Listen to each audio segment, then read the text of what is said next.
The water park I worked at last summer obtained a shark statue that was discovered abandoned in a lake. They should have left it there.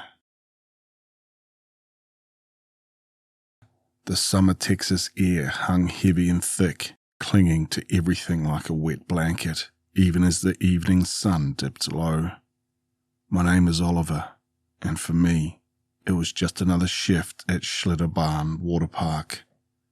My new maintenance tech gig was a decent step up from pulling all-nighters at Waffle House, even if it meant wrestling with chlorine levels and clearing out gross drains.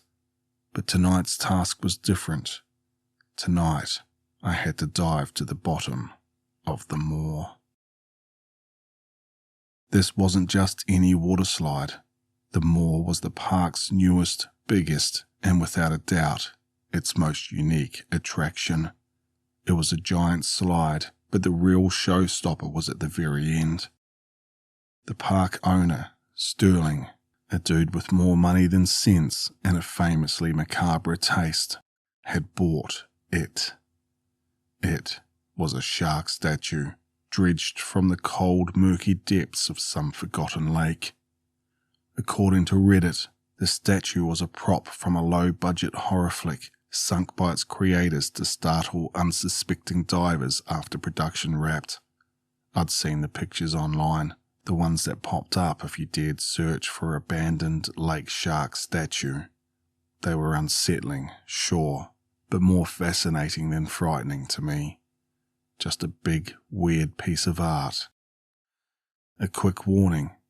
If you have even the slightest bit of submechanophobia, don't look them up. This massive great white, its head frozen in a bizarre, vague smile that looked almost unintentional, a subtle upward curl at the corners of its mouth that just seemed off. But, to me, it looked cool as hell in the pictures. Sterling had spent a fortune retrieving it, then even more having it mechanized. Now for just a few extra bucks, after a screaming descent through twisting dark tubes, riders were spat into a vast, deep pool where the shark, its mouth agape in that almost menacing smile, loomed directly beneath the surface, occasionally lunging upward towards the guests with a hydraulic hiss along a 20-foot track that made the whole pool rumble before the machines pulled it back, making it descend out of sight to the deepest area of the pool, waiting for the next round of unsuspecting victims to trigger the sensor. Tonight, after the last shrieking kid had been ushered out and the gates locked tight, the moor was silent. Not just quiet, but a profound, almost oppressive stillness that felt strangely peaceful. I ran through my checklist, filters, pressure gauges, and then the shark itself. The most critical sensor was acting up, meaning I had to get in the pool and check its housing. I grabbed my dive gear, feeling a pleasant calm. Just another Tuesday night. I strapped on my dive mask, adjusted the regulator, the hiss of my own breath, a steady, comforting rhythm in my ears. The pool water, usually a chaotic riot of splashing, was perfectly still, reflecting the distant park lights like scattered diamonds. I pushed off the edge, sinking smoothly into the cool, chlorinated embrace. The world above vanished in a ripple, leaving me suspended in a dim, watery silence. As I descended, the surface light gradually dimmed, the familiar blue-green deepening to an inky black. I flicked on my dive light, the beam cutting a crisp, clear path through the gloom. And then, there it was. The shark itself. I'd seen it 100 times from the surface, as well as the photos online, but being eye level with it underwater was different. It was huge, dwarfing me, but still just a statue. Its cold, unseeing eyes, twin black voids, didn't bother me. But that smile, so odd, that faint, almost evil-like curl at the corners of its mouth. I figured it was just how the mould settled, a trick of the artist's hand. It seemed to expand slightly in the lower light, but that was just the water, the lack of real vision. A mild curiosity and nothing more. At least, that's what I told myself. I forced myself to focus, kicking slowly, deliberately towards the shark's head. The faulty sensor was located near its jawline. The water directly around the shark was surprisingly clear, almost unnaturally so, as if the massive form repelled the usual murk, granting me an unobstructed view. As I drew closer, the details sharpened. The rough pocket texture of its fiberglass skin, somehow organic despite its artificiality. The perfectly formed teeth, each one a predatory shard. And that smile, the one that just didn't quite sit right, seemed to deepen. Not wider, not more aggressive, just deeper. A subtle crinkle around its mouth that hadn't been there before. I paused, treading water. Must be the angle, or maybe a trick of my dive light bouncing off the contours. I took a steadying breath, the sounds loud and calm in my ears. "It's just a statue," I murmured, the words a garbled bubble. "Just fiberglass and hydraulics." I forced my fingers back to the panel, finding the latch. I finally got it open, revealing a tangle of wires. I quickly checked the connections, nudging a loose one back into place. Done. I started to close the panel, already thinking about getting out and grabbing a cold bottle of sweet tea. Just as my fingers brushed the panel to close it, I glanced up. The shark's head seemed to have shifted a fraction, the subtle tilt to the left a bit more pronounced. And the smile, it had deepened, just a hair more, a hint of something sly, almost knowing in its fixed grin. A prickle of unease finally touched my calm, an uninvited chill under my wetsuit. I blinked, shaking my head. Currents. Gotta be the currents. I pushed off the statue, kicking backward. I felt a deep but very brief vibration that seemed to emanate from around the statue itself. My heart gave a little thump, a nervous flutter. Okay, that was weird. The hydraulics were offline. The park was deserted. I was the only one here. Must have shifted slightly with the water currents, or maybe I'd bumped it. I needed to get this done. I needed to check the track itself, where the shark slid. That would mean swimming past it, to its flank, towards where the tail would be. I hesitated for a fraction of a second, that strange, unsettling feeling growing, but I pushed it down. It was silly to be spooked by a hunk of fiberglass and paint. With a deep breath, I swam past the shark's massive, immobile head, past its still body, until I was almost at the tail end of the mechanism, my back to the shark in its entirety. I worked quickly, checking the rollers on the submerged track, my light beam dancing over the metal, the familiar routine, a welcome distraction from the rising unease. As I pulled my gloved hand back to adjust my light, a sudden, sharp click echoed through the water. It was loud, like metallic and unsettling, almost like teeth clinking together. And it was too close. My breath hitched, a sudden, involuntary spasm. The sound was too precise, too deliberate to have been an accident. My mind screamed at me to spin around, to see, but my body was suddenly paralyzed, muscles locked, refusing to obey. The silence that followed the click was even worse, a heavy, expectant quiet that seemed to hum around me. Every nerve ending in my body screamed wrong, wrong, wrong. I steadied my light, my fingers fumbling, and as I started to attempt to calm myself, a sudden, oppressive cold radiated from behind me, making the terror that was in my blood run even deeper with each passing second. It wasn't the water. It was a presence.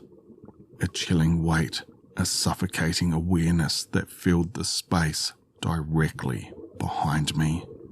Slowly, reluctantly, as my whole body screamed in protest, my head swiveled and my entire body froze in its tracks. I couldn't breathe. I couldn't move. I couldn't think.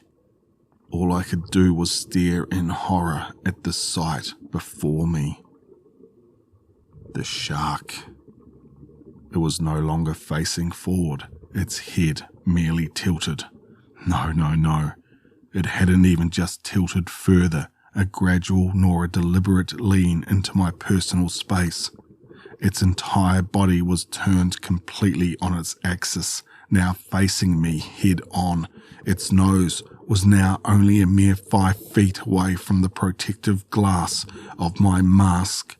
Its mouth, already agape, seemed to widen, a slow, silent stretch of its impossibly broad jaw that swallowed more of the dim light from my beam.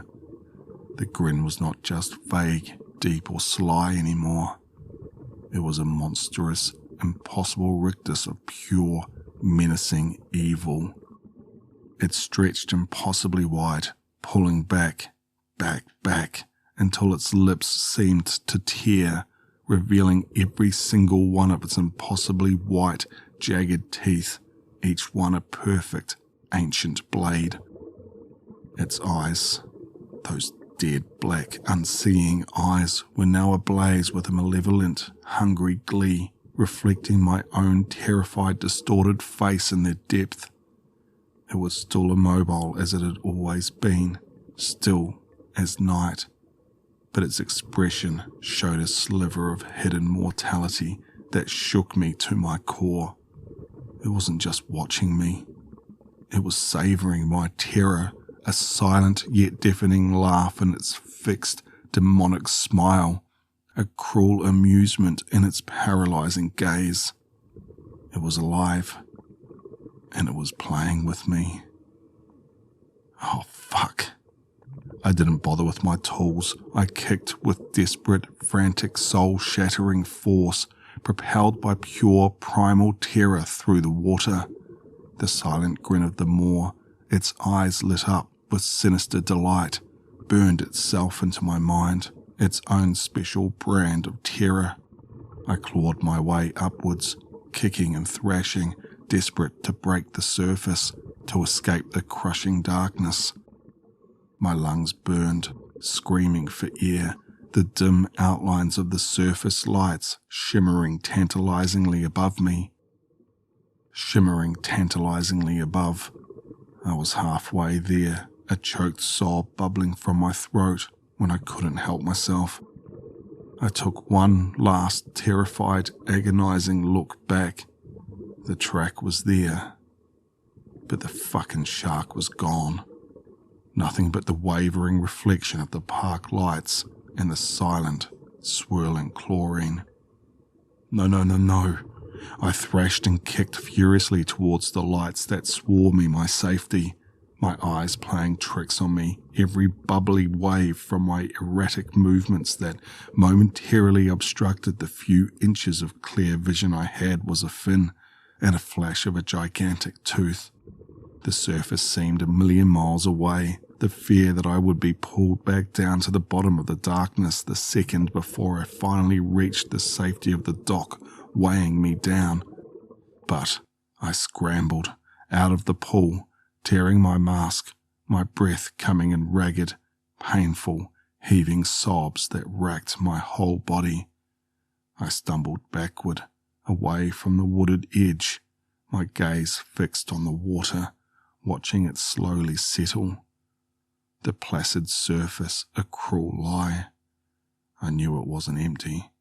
That fucking thing was still there, somewhere, and I knew with a horrifying absolute certainty that stole my breath that it had just let me go. For now. That was my last night at Schlitterbahn. I put in my 2 weeks the very next morning, no explanation given, just a flat, I'm done. Sterling called me multiple times, begged me to reconsider, even offered a bonus. Oliver, please. I'm not sure what happened, but we can fix this. Just tell me what you want. Give me a number, man. I'll match it. But I just hung up. I couldn't set foot in that place again, especially not near that pool. The thought of that black fucking abyss beneath the water of that pool was enough to make me gag. As it would turn out, the park closed down for good a few months later. The official line was unforeseen operational difficulties, but everyone knew it was just code for we can't tell you why, but it's bad. A few days later, Sterling just dropped off the face of the earth, and no one has seen or heard from him in a year. They never mentioned the shark in any capacity. It was never spoken of again, almost like they hadn't done their due diligence to erase the fact that it even existed. I don't know what happened to it, if it was ever moved again, or if it just stayed there along with the rest of the park, abandoned and waiting in the depths of the now disgustingly unkept water. I hope to God no one ever finds it, not in that pool, not in any lake, ever again. May it be lost forever. But unfortunately for me, it doesn't matter if it's hidden away from the rest of the world. I see it every night. That grin, those eyes, just before it vanished. It's always there, waiting in the darkest corners of my dreams, bubbling beneath the surface of my consciousness. And now, I can't even look at a swimming pool without feeling that cold dread, that lurking, predatory presence all around me, watching me. Open water? Forget about it. The world suddenly feels too deep and too full of things that watch you from the dark, things that hunt you, things that smile. Edit. Holy shit. A breaking story on the news tonight immediately caught my attention while I was eating dinner. A group of parents are desperately pleading for anyone who can give them information on the potential whereabouts of their missing children. 3 teens have been missing since last night. They were last seen by a homeless man hopping the fence of a local abandoned water park.